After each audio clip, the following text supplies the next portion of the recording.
Bienvenido al canal de Narraciones Budismo. La meditación sentada por Chogyam Trungpa. El tonto. ¿Qué hacemos una vez que comprendemos el principio del ego y la neurosis y que conocemos nuestra situación?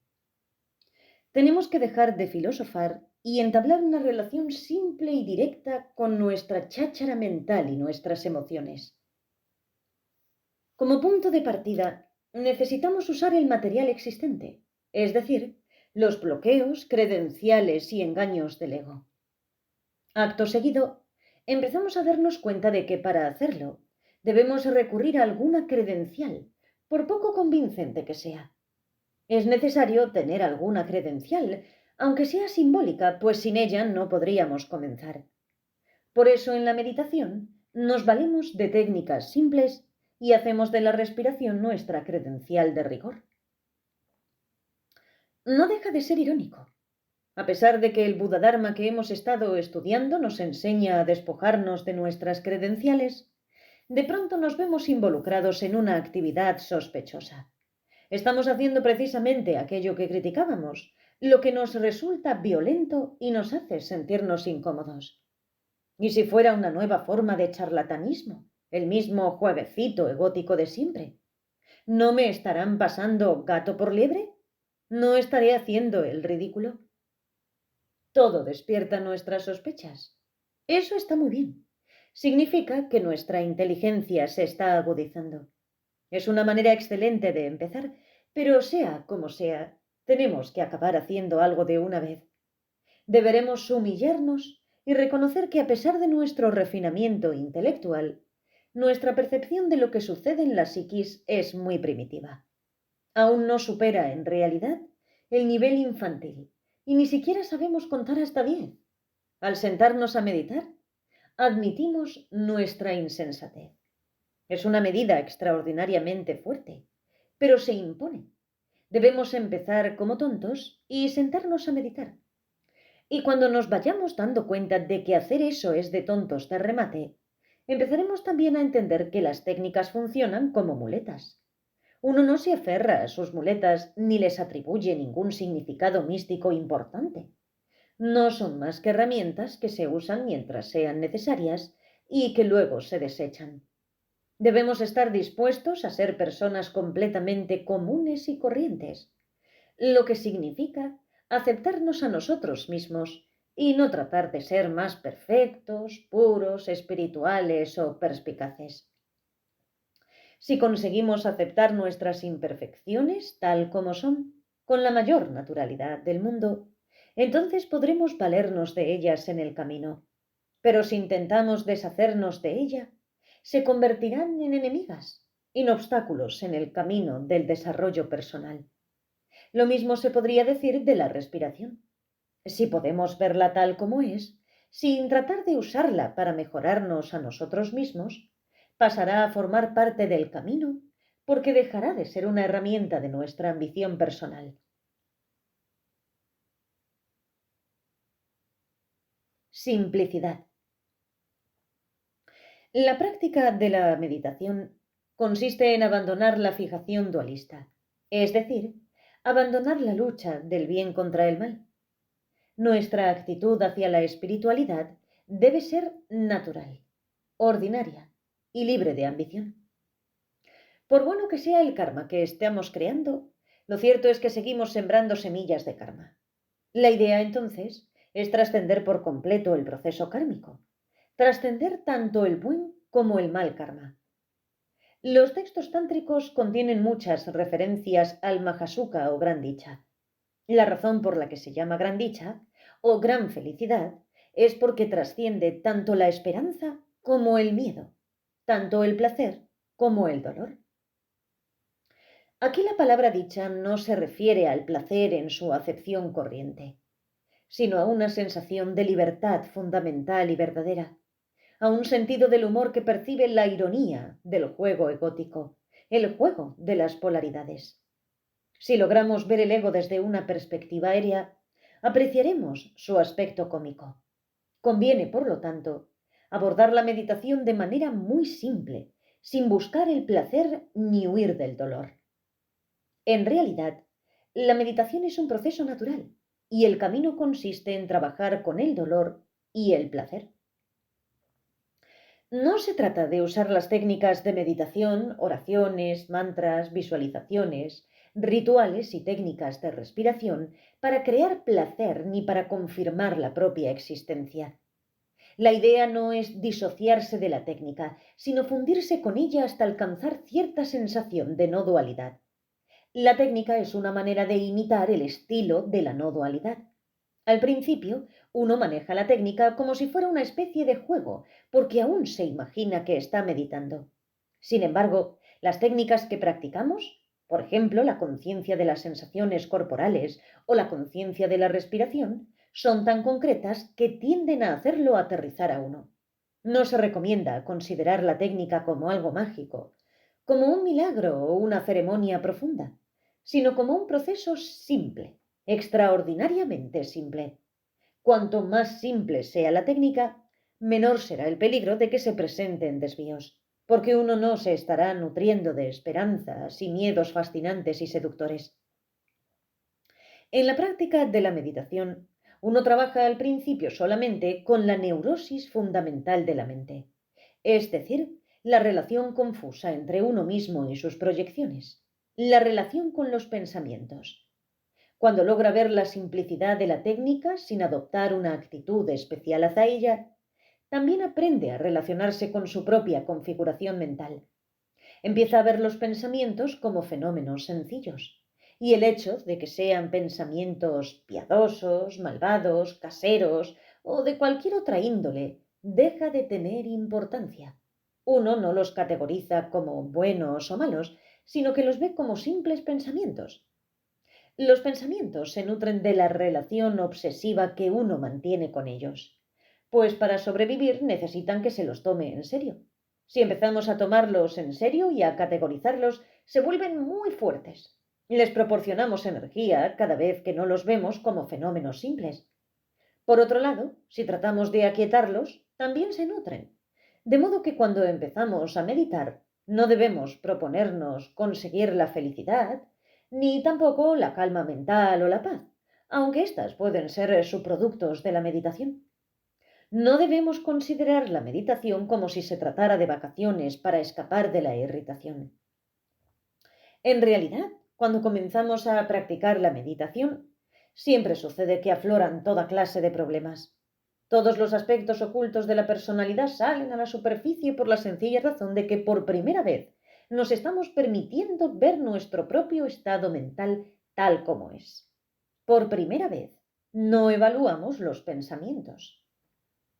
A medida que pasa el tiempo, valoramos cada vez más la belleza de esta simplicidad. Por primera vez, hacemos las cosas de manera completa. Cualquiera que sea la técnica, respirar, caminar, etc., nos ponemos a hacerla y a trabajar con ella de manera muy simple. Las complicaciones dejan de ser sólidas y se vuelven transparentes. Así que en la primera fase del trabajo con el ego se establece una relación muy simple con los pensamientos. La idea no es tratar de aquietarlos, sino ver su naturaleza transparente y nada más. Es necesario combinar la meditación sentada con la práctica del darse cuenta en la vida cotidiana. Al practicar el darse cuenta, empezamos a sentir los efectos secundarios de la meditación sentada. La relación despejada que hemos establecido con la respiración y con los pensamientos continúa. Cada situación de la vida se vuelve una relación simple. Relación simple con el lavaplatos, relación simple con el coche, relación simple con el padre, la madre, los hijos. Eso no quiere decir, por cierto, que nos transformemos en santos de la noche a la mañana. Las irritaciones de siempre siguen ahí, pero se han vuelto irritaciones simples, irritaciones transparentes. Por nimios o insignificantes que parezcan los pequeños detalles domésticos, es tremendamente útil y valioso trabajar con ellos de manera muy simple. Cuando aprendemos a percibir la simplicidad tal como es, La meditación se hace 24 horas al día.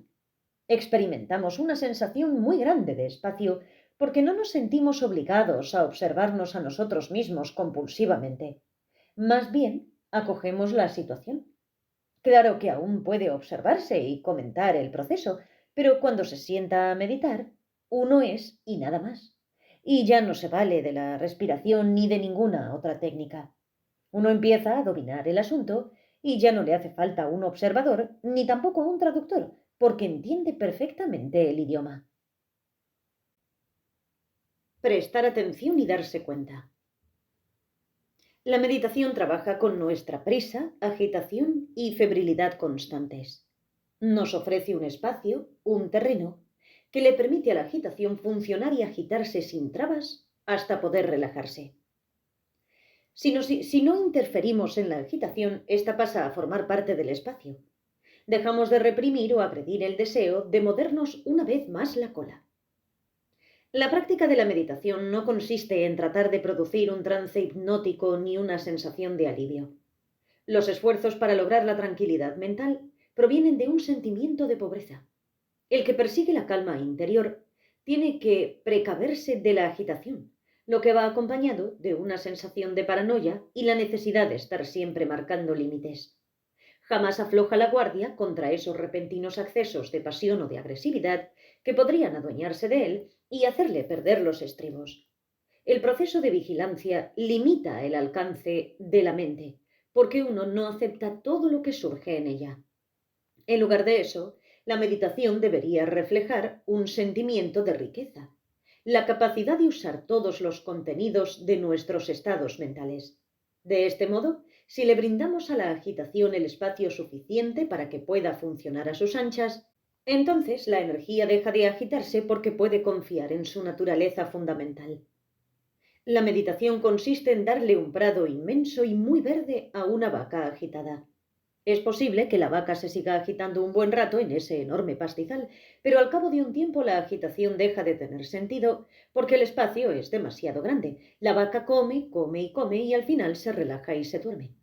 El prestar atención es necesario para que podamos reconocer la agitación e identificarnos con ella, y también es necesario el darse cuenta para que podamos ofrecerle a la vaca agitada un campo abierto, un pastizal enorme. El prestar atención y el darse cuenta siempre se complementan. Prestar atención significa relacionarse con las situaciones individuales de manera directa, precisa y definida. El contacto y la comunicación con las situaciones problemáticas o irritantes se establece de manera muy simple. Están la inconsciencia, la agitación, la pasión, la agresión. No es necesario elogiarlas ni condenarlas. No son más que ataques pasajeros. Son situaciones condicionadas y es posible verlas de manera exacta y precisa con la intención incondicionada. La atención es como un microscopio. El microscopio no es un arma ofensiva ni defensiva con respecto a los microbios que permite observar. Su función es simplemente presentar con claridad lo que está ahí. Para prestar atención no es necesario referirse al pasado o al futuro. La atención se inserta plenamente en el instante presente. Al mismo tiempo, se basa en una mente activa que baraja percepciones dualistas, pues es necesario al principio usar este tipo de juicio discriminador. Por otro lado, el darse cuenta, también llamado conciencia despierta, consiste en ver los descubrimientos de la atención. No es necesario retener los contenidos mentales ni deshacerse de ellos. La precisión de la atención puede quedar tal cual, porque tiene su propio ámbito, su propio espacio. No tenemos por qué decidir que la vamos a tirar, ni tampoco que la vamos a guardar como tesoro. De este modo, el darse cuenta es un paso más hacia una actitud de aceptación total de las situaciones. En sánscrito, el darse cuenta se llama smriti, palabra que significa reconocimiento, recuerdo, no en el sentido de recordar el pasado, sino de reconocer el producto de la atención.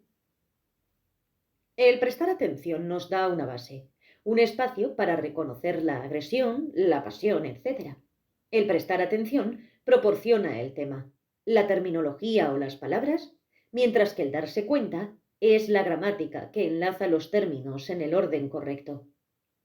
Después de experimentar la precisión de la atención, nos podríamos preguntar, ¿y ahora qué? ¿Qué hago con ella?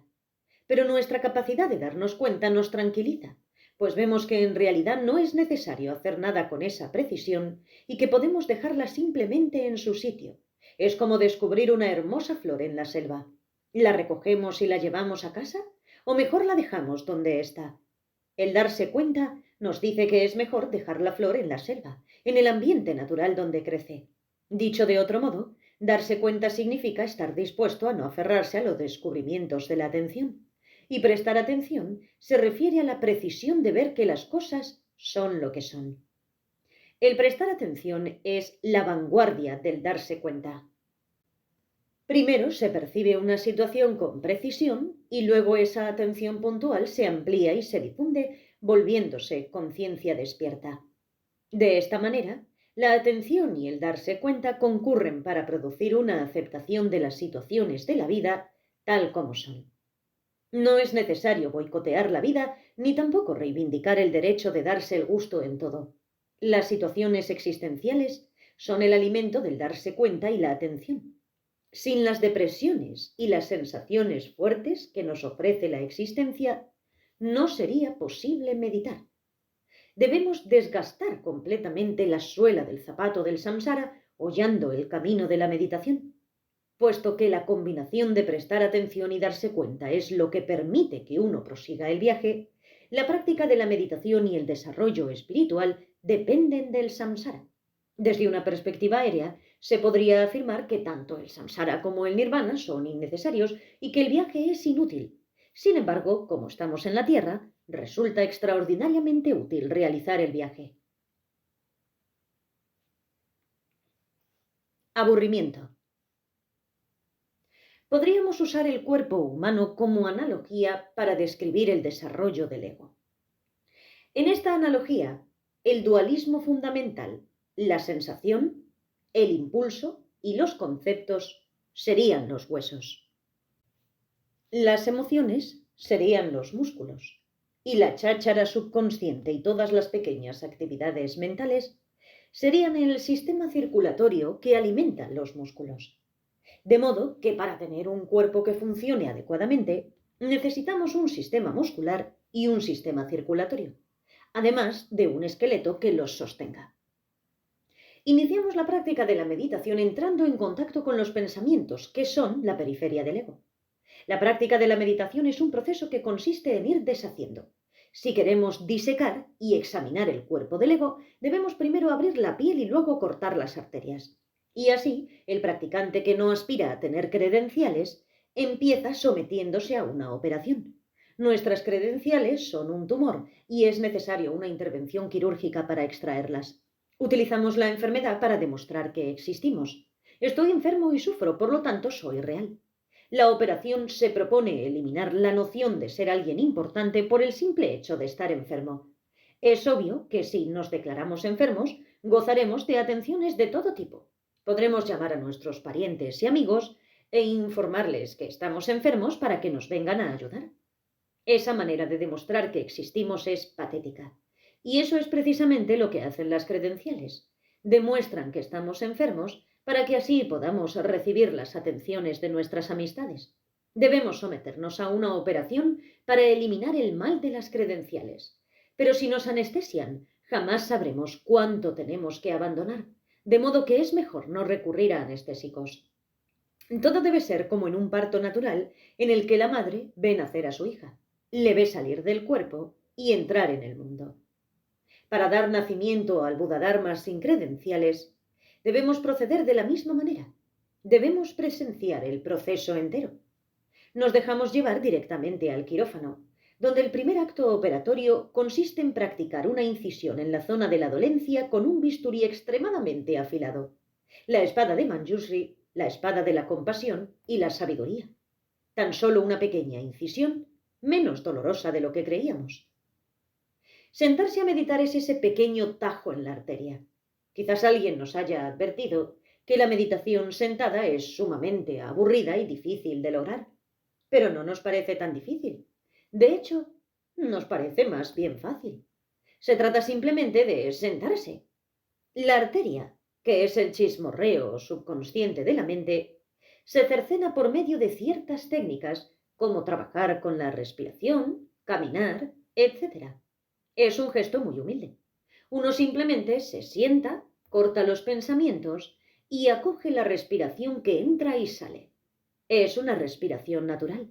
No tiene nada de especial. Y uno sencillamente se sienta y aprende a estar atento a la respiración. No se trata de concentrarse en ella. Concentrarse implica tener un objeto que aprender, algo a lo que aferrarse. Uno está aquí intentando concentrarse en algo que está allí. En vez de concentrarnos, prestamos atención.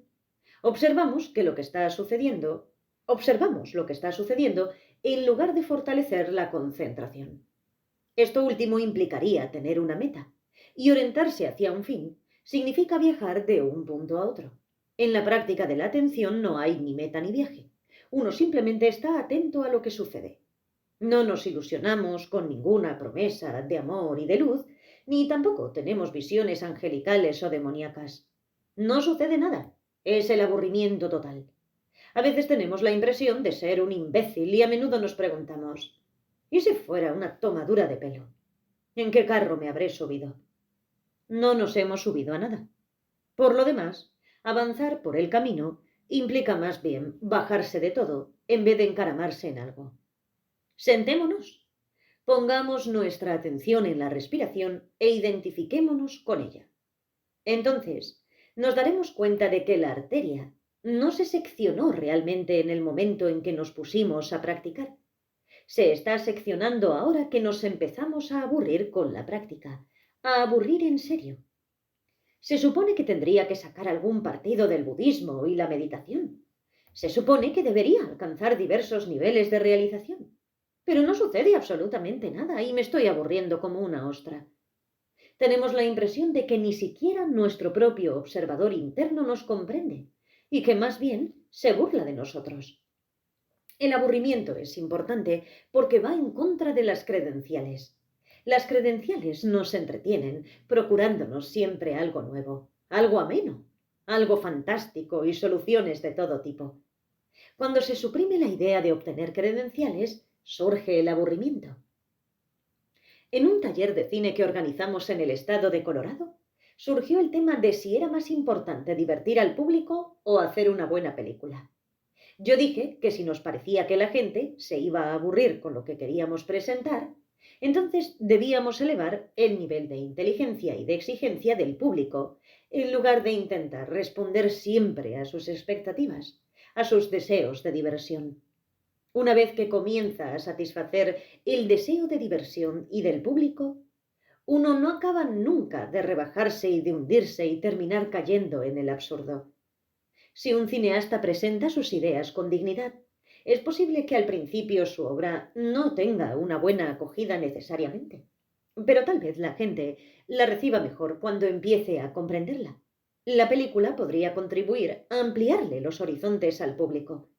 De la misma manera, el aburrimiento es importante en la práctica de la meditación, pues refina los criterios psicológicos del practicante. Uno empieza a encontrarle la gracia al aburrimiento y a refinarse hasta que al final el aburrimiento se transforma en aburrimiento fresco como un torrente de montaña. Sus aguas no dejan de correr, metódicas y repetitivas, pero refrescantes y muy agradables. Las montañas jamás se cansan de ser montañas, ni las caídas de agua de ser lo que son. Es su paciencia lo que nos permite comenzar a apreciarlas. Ahí hay algo. No quisiera que esto suene demasiado romántico. En realidad, estaba tratando de pintar un cuadro negro y se me fue un poco la mano. Pero resulta grato aburrirse cuando uno está sentado horas y horas. Suena el primer campanazo. Luego suena el segundo, después el tercero y ya vendrán más. Uno está sentado, sigue sentado y seguirá sentado. Sigue cortando la arteria hasta que al final el aburrimiento se transforma en una experiencia increíblemente fuerte y eso exige mucho trabajo. En realidad, todavía no podemos estudiar el Vajrayana, ni siquiera tenemos acceso al Mahayana. No estamos listos para ello, pues aún no hemos establecido una relación real con el aburrimiento. Debemos comenzar por el Hinayana. Si queremos salvarnos del materialismo espiritual y del Buddha-dharma con credenciales, si queremos llegar a ser dharma sin credenciales, es imprescindible pasar primero por la fase del aburrimiento y la repetición. Sin ella no tenemos ninguna esperanza. No miento, ni la menor. Hay diversos estilos de aburrimiento. En el Japón, la tradición zen ha creado una forma muy precisa de aburrimiento en sus monasterios. Sentarse, cocinar, comer, sentarse a rezar zazen, luego meditar caminando y así sucesivamente. Sin embargo, el mensaje del aburrimiento no se transmite correctamente a los novicios occidentales que viajan al Japón o que participan en una práctica japonesa tradicional en su propio país. Más bien, si se me permite, en vez de aburrirse, y por extraño que parezca, estos novicios se convierten en militantes de la rigidez o en estetas de la simplicidad. La práctica del zen no fue concebida con esa intención. Para los japoneses, el zen no tiene nada de extraordinario. Es una situación japonesa común y corriente en la que uno simplemente hace sus tareas cotidianas y además dedica mucho tiempo al zazen. Pero los occidentales se fijan en los pequeños detalles, cómo se maneja el cuenco y cómo se ingieren los alimentos de manera consciente, sentado en la postura de zazen. Lo que fue diseñado para crear una sensación de aburrimiento se convierte para los occidentales en una obra de arte. Cada uno de los gestos, limpiar el cuenco, lavarlo, doblar la servilleta blanca, etc., pasa a ser teatro viviente.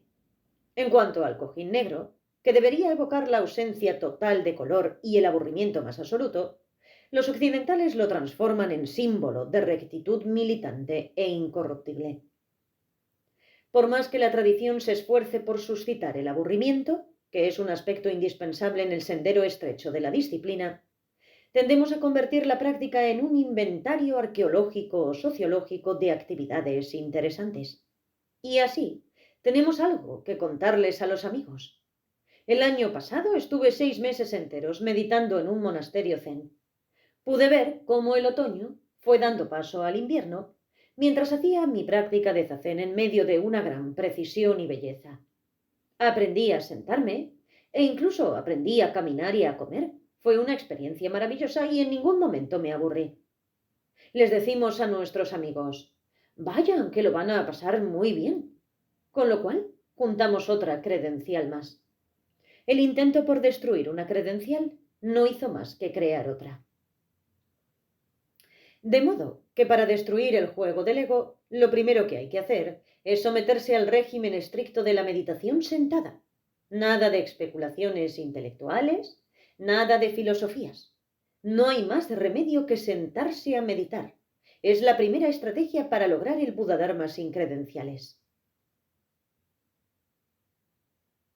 El camino del Buda. El aburrimiento tiene varias caras.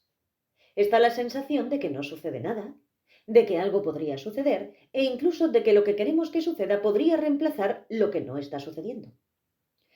Por otro lado, también es posible apreciar el aburrimiento y disfrutar de él. Podríamos describir la práctica de la meditación como una forma de aburrimiento fresco, un aburrimiento refrescante como un torrente de montaña. Es refrescante porque no es necesario hacer nada ni tampoco esperar nada. Sin embargo, si deseamos superar la actitud frívola de querer reemplazar el aburrimiento por otra cosa, debemos tener cierta disciplina. Es por eso que trabajamos con la respiración en nuestra práctica de la meditación. El simple hecho de seguir la respiración es algo muy monótono y poco espectacular. No se nos abre el tercer ojo, ni los chakras, ni nada por el estilo. Somos como una estatua de piedra de un Buda sentado en medio del desierto. No pasa nada, absolutamente nada. Es extraño. Pero cuando nos damos cuenta de que no está pasando nada, también empezamos a ver que está sucediendo algo muy digno. La frivolidad y la presa no tienen cabida. No hacemos más que respirar y estar ahí. En ello hay algo a la vez muy grato y sano. Es como si hubiéramos cenado bien y ahora estuviéramos satisfechos. Lo que no es lo mismo que comer para satisfacer el apetito. Es un acercamiento muy simple a la cordura. Se sabe que el Buda se sometió a muchas prácticas de meditación hinduistas. Se chamuscó la piel en el fuego, abordó la energía del Tantra mediante visualizaciones de todo tipo, se apretó los ojos y vio una luz neurológica y se apretó los oídos y escuchó un zumbido, también neurológico, aunque supuestamente yógico. Hizo todo tipo de experimentos y se dio cuenta de que esos fenómenos eran trucos que no tenían nada que ver con el verdadero samadhi o meditación. Es posible que el Buda haya sido un cero a la izquierda como estudiante de yoga, que le haya faltado imaginación. Sea como fuere, emulamos su nulidad, su ejemplo de persona realizada, de Samyaksambuddha, el que ha llegado a la realización completa. A medida que fue madurando su actitud ante la práctica de la meditación, el Buda se dio cuenta de que tales artificios no son más que afecciones neuróticas. Decidió buscar lo simple, lo que realmente está ahí, descubrir la relación entre mente y cuerpo y estudiar su relación con la esfera de hierba kusha que le sirvió de asiento y el árbol de la bodhi que lo cobijaba. Examinó su relación con todo de manera muy simple y directa. Esto no tenía nada de particular. No le procuró emociones fuertes ni hizo que se iluminara súbitamente la mente, pero sí resultaba tranquilizador. En el momento en que el Buda alcanzó la realización, alguien le preguntó: ¿cuáles son tus credenciales? ¿Cómo podemos saber que realmente has logrado la realización? El Buda tocó la tierra con la mano y dijo: esta tierra sólida puede dar fe. Esta tierra sólida, esta misma tierra, es mi testigo. Sensato, firme e inequívoco, sin fantasías, sin conceptos, sin emociones, sin frivolidad, sino simplemente lo que es. Así es el estado despierto. Y ese es el ejemplo que seguimos en nuestra práctica de la meditación. Para el Buda, lo que el mensaje implica es más importante que el mensaje mismo. Como seguidores del Buda, tenemos el mismo planteamiento. Esto corresponde a la idea de la vipassana, que significa literalmente visión penetrante. La visión penetrante o conocimiento intuitivo surge porque uno se relaciona no solamente con lo que ve, sino también con las implicaciones de esa visión, con la totalidad del espacio y los objetos que rodean lo que ve. La respiración es el objeto de la meditación, pero el entorno de la respiración también forma parte de la situación en la que se produce la meditación. Entonces el Buda hizo girar la rueda del Dharma y expuso las 4 verdades nobles: el sufrimiento, el origen del sufrimiento, la meta y el camino. Todo esto fue el resultado de su descubrimiento de que existía un espacio enorme en el que se producía una inspiración universal. Está el sufrimiento, pero también está el entorno, que es el origen del sufrimiento. Todo se vuelve más expansivo, más abierto. El Buda no fue tan mal estudiante de yoga después de todo. Tal vez no descollaba en el Hatha Yoga, pero veía el entorno del Hatha Yoga y del Pranayama. El Buda expresa su cordura primordial de manera espontánea. Jamás predicó ni enseñó en el sentido habitual, pero cuando se comunicaba con los demás, la energía de la compasión y los recursos infinitos de la generosidad se manifestaban en él, y ello no pasó desapercibido. Esa actividad del Buda corresponde a la práctica de la vipassana que estamos intentando llevar a cabo. Consiste en darse cuenta de que el espacio contiene materia, que la materia no exige nada del espacio y que el espacio no exige nada de la materia. Es una situación recíproca y abierta. Todo se basa en el hecho de tener compasión y apertura. La compasión no es algo especialmente emocional, como cuando uno siente lástima por los que sufren y al mismo tiempo siente que es mejor que los demás y que debe ayudarlos. La compasión es esa apertura total del Buda. El Buda no tenía ni territorio ni noción de territorio, a tal punto que ya casi no era un individuo, no era más que un grano de arena que vivía en un desierto inmenso. No obstante, fue gracias a su insignificancia que se convirtió en el ser realizado del universo, porque jamás luchó contra nada.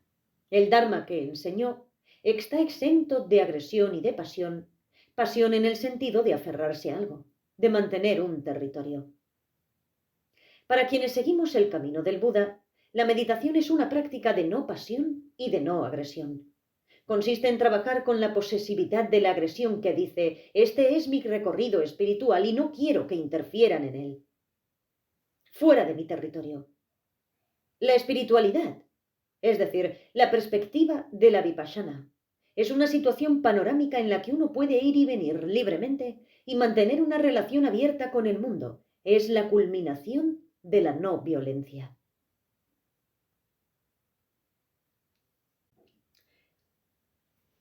Muchas gracias por escuchar. En la descripción del vídeo tienes un enlace a nuestro grupo de WhatsApp. Si quieres contactar conmigo, puedes hacerlo a través de ese WhatsApp o en el email narracionesbudismo@gmail.com. Gracias.